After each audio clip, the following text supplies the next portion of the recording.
സമോസ.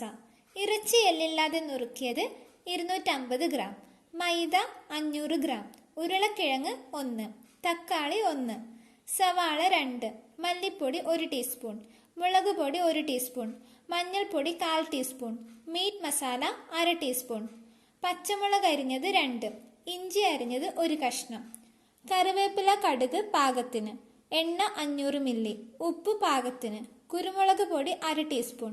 ഇറച്ചി കഴുകി 6ാമത്തെ ചേരുവകളും 7ാമത്തെ ചേരുവകളും സവാള അരിഞ്ഞതും പാകത്തിന് ഉപ്പും ചേർത്ത് വേവിക്കുക.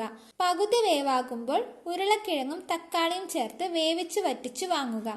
ചീനച്ചട്ടിയിൽ കുറച്ച് എണ്ണ ഒഴിച്ച് കടുകിട്ട് പൊട്ടുമ്പോൾ കറിവേപ്പിലയും കുരുമുളക് പൊടിയും ഇറച്ചിക്കൂട്ടും ചേർത്ത് ഉലർത്തിയെടുക്കുക. മൈദാ മാവിൽ പാകത്തിന് ഉപ്പും വെള്ളവും ചേർത്ത് ചപ്പാത്തിക്ക് കുഴയ്ക്കുന്നത് പോലെ കുഴയ്ക്കുക. ചെറിയ ഉരുളകളാക്കിയെടുത്ത് പലകയിൽ വെച്ച് പരത്തി ഇറച്ചിക്കൂട്ട് നടുവിൽ വെച്ച് മടക്കിയെടുക്കുക. തിളച്ച എണ്ണയിൽ വറുത്തുകോരുക.